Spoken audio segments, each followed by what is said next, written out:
Всем доброй ночи. Дорогие друзья, что вам дают мои работы? Помимо помощи, перемен в жизни, самое главное, что дают вам мои работы, это возможность руководить своей судьбой. Знаете, какой это кайф? Когда ты что-то просишь и получаешь. Когда другие не могут понять, обивают пороги мечетей, храмов день и ночь, плачутся, носят платки, надеясь на милость какого-то Бога. А ты просто приходишь домой, берешь тетрадь или книгу теней, или книгу, или просто с экрана читаешь, делаешь как положено, и через некоторое время у тебя получается. И чем дальше, тем сильнее и сильнее, потому что твоя связь с духами становится сильнее. Они тебя защищают. Ты уже понимаешь, что тебе особые ритуалы делать не нужно, что стоит человеку не так сказать о тебе, и он уже получает по первое число. Ты видишь, как тебя защищают, ты видишь, как открываются дороги перед тобой. Ты видишь и чувствуешь некую внутреннюю благодарность, иногда прямо до слез, потому что ты понимаешь, что за тебя кто-то заступается. И этот кто-то от тебя не требует великих жертв. Этот кто-то не требует от тебя храмов строить. Этот кто-то не требует от тебя золото и бриллианты покупать и делать большие пожертвования. Этот кто-то просит у тебя только одного — верности и уважения. И этот кто-то есть сила, тьма, то есть темная сила. Нет светлых сил, есть темные, есть злые силы. Об этом я уже говорила. Так вот, ты обращаешься к темной силе, к сакральной силе, к той силе, которая не каждого выбирает. А если тебя выбрала, то поможет возвысить до небес. И постепенно ты забываешь о том, что когда-то ты был таким человеком, которому не везло, что когда-то ты был таким же человеком, как и все, коленопреклоненно молил о помощи кого-то там, что надеялся, что тебя услышат, помогут, пытался жить по законам, канонам, но все было без толку. И ты понимаешь, что все просто: делай добро, созидай, побольше помогай, если в твоих силах, уважай силы, природу, своих пращуров, то есть дедов, отцов, их души. Уважай духов, уважай богов. Не переходи грань, не проливай невинной крови, не кради, не обманывай, не завидуй. Просто проси и получай. Вот в чем кайф жизни на самом деле. И самое главное, ты становишься смелее, сильнее. Ты перестаешь быть размазнёй, которого могут обидеть, унизить. И при этом ты будешь сидеть и просить, молить Боженьку о какой-то там помощи. Ты сам хозяин своей жизни. Ты становишься сильнее, жестче, умнее, разумнее, где-то более расчетливее. Ты понимаешь, что надо любить и себя, в том числе, не только всех подряд. Тебя обидели на работе, ты сделала ритуал, и на работе половина из них уволилась, у кого-то там муж в аварию попал, еле спасся, у кого-то там набили кому-то морду в подворотне, кто-то ногу подвернул, и все наказались. Ты приходишь на работу, и такое приятное удовлетворение, ты понимаешь, что ты начинаешь контролировать всех вокруг.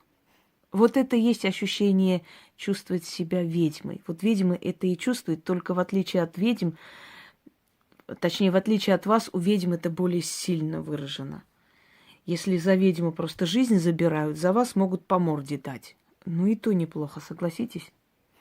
Вот что происходит, когда человек перестает надеяться на того, на этого, на какие-то мифические силы, на какие-то изображения, на какие-то чего-то, становится свободным. Помните, ты раб или свободный? Ты свободный.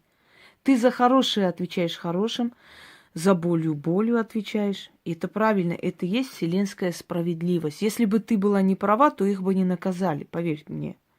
Так вот, ты начинаешь наслаждаться жизнью, ты начинаешь получать удовольствие. Ты уверена в завтрашнем дне. Ты понимаешь, что если кто-то тебя обидит, то обязательно отхватит. Ты понимаешь, что если ты хочешь от бывшего мужа алиментов или помощи, или чтобы он помогал детям, или дал денег, или переписал на тебя свой дом, то ты можешь этого добиться. Ты можешь делать каждый день ритуалы, которые тебе даны, и за короткое время ты добьешься этого результата. Ведь добивались люди и писали. У тебя нет страха больше, ты уверена уже. Чем дальше, тем увереннее. Это как беременность. Вначале тебе говорят, что ты ждешь ребенка, для тебя это какой-то сон. Ты не можешь представить, что у тебя родится ребенок, что внутри тебя жизнь. Ты понимаешь подсознательно, но пока не осознаешь до конца. Вот когда у тебя животик начинает расти, и он начинает там двигаться, ты больше начинаешь уже понимать и чувствовать, что да, реально там кто-то есть и кто-то родится. А когда он рождается, тебе дают ему в руки, тогда еще больше ты осознаешь, что он есть. И ты это сделала, что тебе дали ребенка. Вот то же самое касается ритуалов. Сначала ты думаешь, что я сделаю и посмотрим. А потом ты видишь, что оно получается. А потом ты уже уверена, что оно получится. А потом у тебя вообще нет никаких сомнений. И вот тогда твое мышление отпускается на волю. У тебя нет уже страха перед завтрашним днем, расслабленное сознание. То есть нет страха, значит, оно и не сбудется, потому что наши мысли очень сильны. Мы, если не боимся чего-то, это чего-то и не случится. Вот так меняется жизнь человека. Надо ли жалеть людей, которые тебя не пожалели?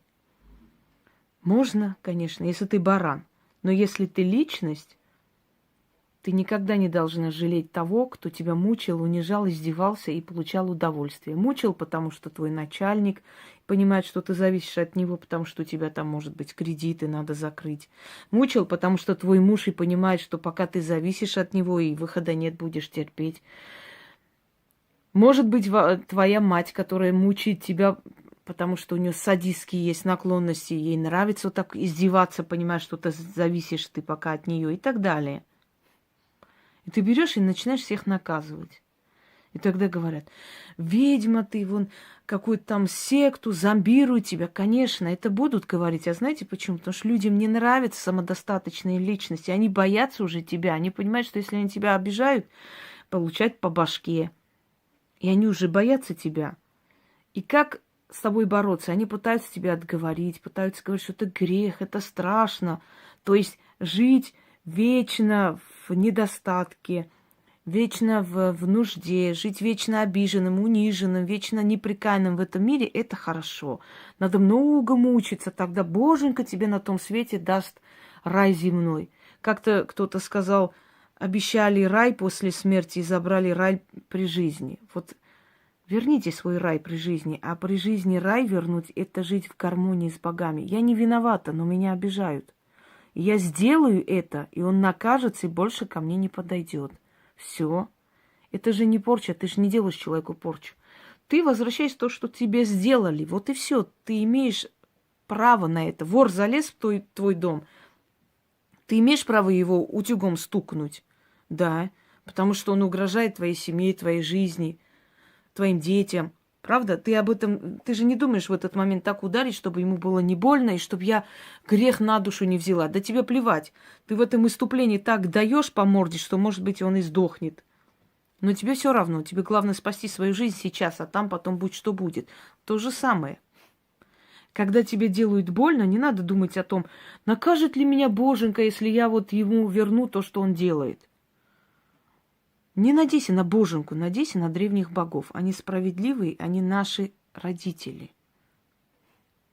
После моих роликов многие начали про древних богов снимать. Некоторые, правда, абсолютно хрень.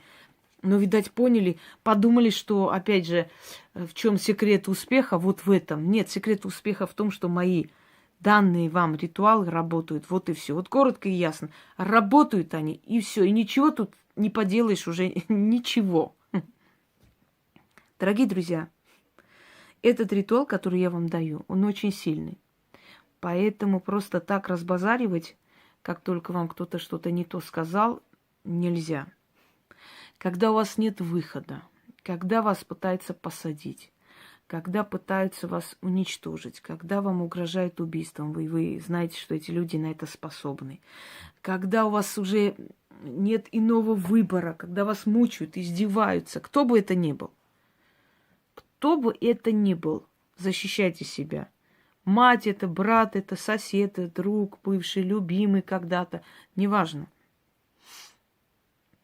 Вы понимаете, что вы должны от него избавиться, его надо остановить.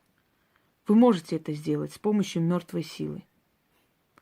Но такой ритуал можно в год сделать только 3 раза. То есть настолько продуманно это надо делать, чтобы не пойти из-за каждой ерунды призывать, потому что есть много ритуалов, которые вы можете сделать, если вас обидели, и оно более, как бы, скажем, мягче результат, но, а может быть и жестче для них, может быть, всякое бывает. Но в любом случае вам не надо будет обращаться в мир мертвых. Мир мертвых тревожить просто так нельзя ни в коем случае. Значит так. Если у вас нет выхода, просто безысходность, человек вас уничтожает, то судами, то преследованием, любое преследование сексуального характера, работа не получается, то есть пытается на этой работе. Или человек взял деньги, обманул, убежал и теперь еще хуже вам делает. Одним словом, остановить человека, остановить ту опасность, просто уже смертельную для себя, для своих детей, вообще для своей жизни, для своей души, чтобы иногда, знаете, моральное унижение страшнее, чем удары по лицу. Вы чувствуете, что вас уже доводят, сил нету. Может, вы живете рядом с пьющим человеком, может, он наркоман, может, он игроман, может, он тварь какая-то. Остановите, чтобы он убрался из вашей жизни. Этот ритуал может привести его вплоть до смерти, до инвалидности, до чего угодно. Это уже не ваша забота. Чем хуже он вам сделал, тем хуже ему вернется. Но главное, что освободитесь вы. Закончится это. Тяжбы, хотят у вас что-то отобрать. Вот не можете, ни в какую, все испробовали, но подкупил он там этого, того. Возьмите, сделайте это. Вам нужно купить свиное сердце. Желательно цельное. Но если не найдете, если оно разрезано, ну уж ладно уж. Хотя желательно, чтобы оно было целое. Будет вообще замечательно, если оно будет целое. Почему свиное сердце? Свиное сердце по биологическим показателям ближе всего к человеческому сердцу. Можно их даже перепутать. Оно прям один в один, как человеческое сердце. Идете после 6 вечера на кладбище, не заходите возле ограды. Если это будет старинное кладбище, куда никто не ходит, еще лучше. Если боитесь одни, попросите кого-нибудь стать рядом, отвернуться. И даже если услышит эти слова, не говорить с вами ничего, пока вы не сядете в машину или не дойдете до метро и не поедете дальше. Подошли к ограде. 3 раза стучите по ограде. Ограда или забор. И говорите: мертвые, отпетые и неотпетые, услышьте меня, узрите меня закрытыми глазами, внемлите моей просьбе, и да будет так, как я попрошу. Я вас зря не потревожу. Сказали это? Почувствуйте дуновение ветра по лицу просто. Руки задрожать не бойтесь, вам ничего не сделают. Берете это свиное сердце. Можете прочитать по листочку. Читайте 6 раз этот заговор. Потом кидайте свиное сердце. Читайте еще 1 раз, отворачиваетесь, уходите, и на первом же перекрестке от погоста или возле ворот погоста, если там уже обросло, если это старинный погост, и там нет уже перекрестков, возле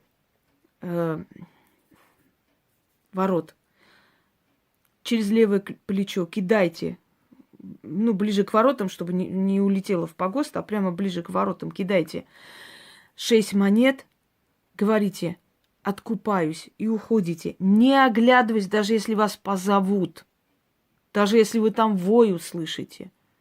Ну, я вам даю такую работу очень сильную.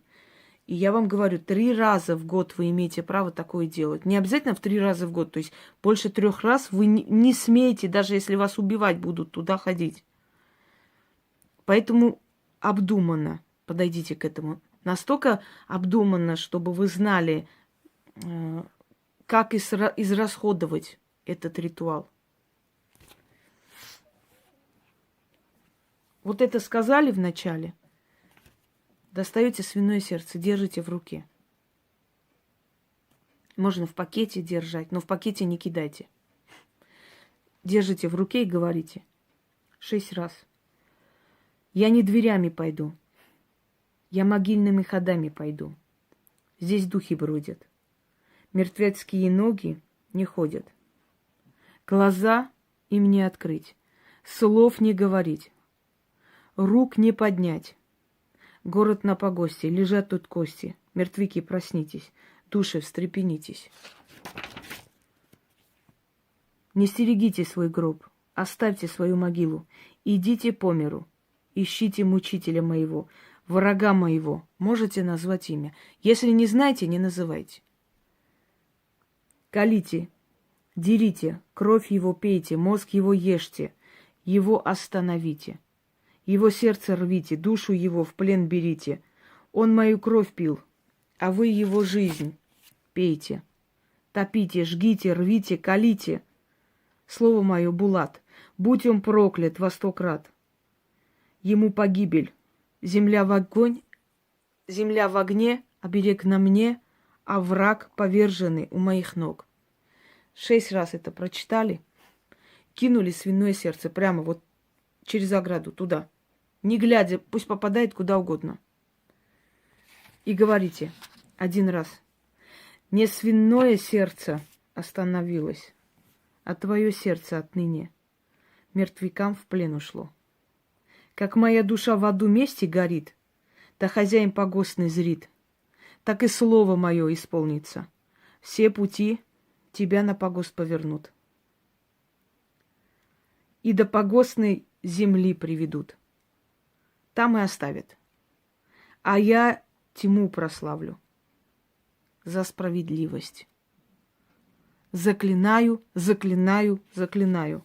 Повернулись, пошли. Перед воротами погоста или на первом же перекрестке от погоста. Если есть перекресток, можно, если нет, возле ворот. Кидайте 6 монет и говорите, откупаюсь. И идите, не оглядываясь. Ночью не надо, не обязательно ночью ходить. Можете идти в сумерки, просто когда темно. Но выберите такое место, чтобы вам никто не мешал, потому что там люди будут глазеть, это будет мешать. Они не должны видеть это таинство. Так что выберите такое время, чтобы никто не знал. Боитесь одна, я уже сказала, можете попросить кого-нибудь. Подальше встанут и подождут. Смотреть они не должны, они должны отвернувшись стать. С вами никто ничего не сделает, поверьте мне, не переживайте. Мертвых не бойтесь, бойтесь живых. Живые опаснее, грязнее и подлее. Все. Если вас обижают, вы должны отвечать. Только тогда вас начнут уважать. Возьмите свою судьбу в свои руки. Вас пытаются добить, вы так добейте, чтобы они до конца своих дней не могли вас забыть вообще. Вас пытаются загнать в угол, а вы так загоняете их в угол, чтобы они 5-й угол искали и не могли найти. Никому спуску не давайте. Обидели вот столько, а вы дайте вон столько. Унизили тебя словами на работе, сказали несправедливо, довели до слез. Начитай так, чтобы она свои ноги сломала, и вот так вот ноги кверху весь месяц лежала как дура. И тогда она к тебе больше не подойдет. Был такой случай после этой работы, когда женщина, которая работает в органах, кстати, многие ко мне приходили и получали очень большие такие места, хорошие и погоны. Почему говорят, что ведьма никогда не боится властей? Потому что много властей имущих через нее получали свои работы, свои погоны и свои хорошие места. Они же не дураки, правда, они же понимают, что если ты сделал хорошие, ты можешь и так их порошок стереть, что мало не покажется. Поэтому с тобой никто от греха подальше на всякий случай не связывается. С настоящей ведьмой никто не связывается. Боятся аферисты органов, потому что им есть что скрывать, им есть чего бояться, у них все там закрыто, шито, крыто, где-то кого-то обманули, что-то кинули, еще что-нибудь, понимаете? Им есть чего бояться, они боятся. А настоящей ведьме бояться нечего. Ее сила чувствуется, дорогие друзья. И в органах тоже есть специальное подразделение, которое с такими людьми работает и что-то просит, и кого-то они находят для них. Но об этом не будем. Итак, мужик, который ее донимал, доставал, значит, во-первых, оберег, который я ей дала, она говорит, это невероятно. Пришел человек, всех проверил, все его боялись, просто тряслись. А он говорит, пришел ко мне, уже должен меня проверить, я все эти картотеки, все там исправила, все, что возможно, разложила аккуратно. Он подходит, говорит, девушка, у вас есть кофе? Я, говорю, есть. Сделайте мне кофе. Взял кофе, попил и ушел. И говорит, все обалдели, но не может быть, это его самый любимый момент, когда он уже приходит, вот это основное проверять, разносит пух и прах. А он пришел, кофе попил и ушел. Я, говорю, присела. И следующий случай, когда человек, видя, что ее не проверяют, что она что-то слишком быстро поднимается, начал, ну, как крыса, бывает же, везде есть крысы и твари. Начал, значит, ее преследовать просто. Постоянно ходить, на нее капать, жаловаться и так далее. И говорит, сказал, что завтра какой-то там приезжает генерал, в общем, он поедет с докладом, заодно и скажет, что я не профпригодна. И на следующий день он собрался с работы выйти. И ночью она с другом своим пошла к погосту, вот это сделала. Учтите, когда вы делаете, не надо писать под роликом. Ой, я сейчас сделала полчаса назад, сейчас посмотрим, получится или нет. Не надо такой ерундой заниматься. Получится, потом напишите. Это глупо, так нельзя. Вы не дети. Магия требует тишину, пока не получилось, не говорите. Получится, потом, пожалуйста. Так вот, она пошла ночь уже от страха. Значит, она с работы сразу отпросилась, поехала, купила свиное сердце, и ночью уже поехала, сделала вот этот ритуал. Вот именно этот. Остановить врага. На следующий день, говорит, он нормальный, бодренький. Я смотрю, я думаю, вроде не получилось, у меня какой-то страх, но все, наверное, все же не пошло. И, говорит, он сел в машину, уехал на меня жаловаться.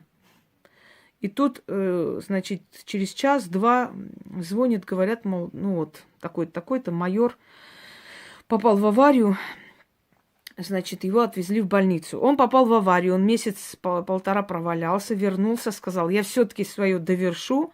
И говорит, когда он это сказал, вышел из кабинета, через 15 минут скорая подъехала, у него желудок, что-то с желудком случилось, у него такие адские боли начались, говорит, его еле вывели, он аж чуть ли не там мычал. Повезли, и опять его положили на месяц с чем-то, в общем, уколы кололи. И его жена, говорит, приходит получать за него зарплату. Ну, карточной системе что-то там надо было расписаться за него. И она, говорит, на меня так косо смотрит и проходит. И после этого я, говорит, слышу много уже шушуканье. Она какая-то, с ней кто свяжется, что-то нехорошо. Отстали, все отстали. Все, красота, она уже до майора дослужилась, все прекрасно. Понимаете? Так что, дорогие друзья, просите и получайте. Мне многие пишут, которые ноют, я их поставлю на место пром. Вот так прямо, знаете, вот за грудки беру и трясу. Я говорю, ты хочешь перемен? Проси и получай. Не ной, не плачь дома. Ой, не получай. Ой, что делать? Ой. Сказали тебе, обидели. Тебе угрожают, тебя хотят уволить. Не плачь, не ной. Приди домой, открой, посмотри, что можно при этих случаях делать. Пожалуйста, вот это. Сделала, пошла на следующий день. Все гладко, нормально. Не войте. Просто просите помощи, когда вам нужна помощь. Вот 1000 ритуалов к вашим услугам. На любой случай. У вас это случилось? Делаем этот ритуал, получаем результат. У вас то случилось? Все, надо это делать. Вам деньги нужны? Делайте денежные, через некоторое время начнутся опять деньги. Вам нужна защита? Пожалуйста. Вам суд надо выиграть? Вот сделайте ритуал и выиграйте. В чем проблема? Я не могу понять. Не плачьте, действуйте. Просто действуйте. Хладнокровно и спокойно. И вы увидите, как ваша жизнь изменится. Вы так привыкнете к этому, что для вас это станет привычным. Вот тем и отличаетесь вы от рабов, что рабы ждут откуда-то там чудо, что вот сейчас кто-нибудь с крыльями спустится и все им там разрешит. А вы сами просите, и вы знаете, что эти крылья, только черные, правда, за вашей спиной стоят и все за вас делают. Всем удачи, всех благ и расправляйтесь с теми, кто вас обижает, чтобы другим было неповадно. И когда уже будут бояться вас трогать, а ведь так делается, когда один наказался, второй, третий, начинают люди шушукаться. Ой, что-то тут не то. Ой, к ней не подходите. Что-нибудь скажете, сразу там по башке, сразу что-нибудь случается нехорошее. Прекрасно, красота. Знаете, напоследок анекдот.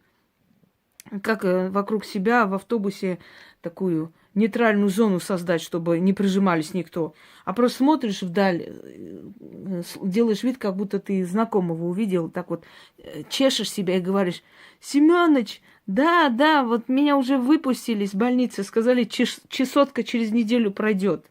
И все отодвинулись в сторону. Все. Пусть лучше вас боятся, чем унижают. Боятся и прекрасно. Красота. Понимаете меня, дорогие друзья? Живите свободно, не рабами. Не подставляйте ни щеку, ни ногу, ни голову под топор. Я каждому из вас по 20 топоров дала уже. Вы уже похлеще средневековых рыцарей. Пожалуйста, защищайте себя, своих родных, близких, свою судьбу и живите спокойно, зная, что с вами никто ничего не сделает. А это, вот этим не злоупотребляйте. Когда уже вот достали, уже, знаете, как кость к горлу, вот тогда делайте наверняка, спокойно, без сожаления и страха. Главное не сожалеть. Вы не должны жалеть того, кого собираетесь ставить на место. Вы действуйте по справедливости. Это самооборона. Всем удачи!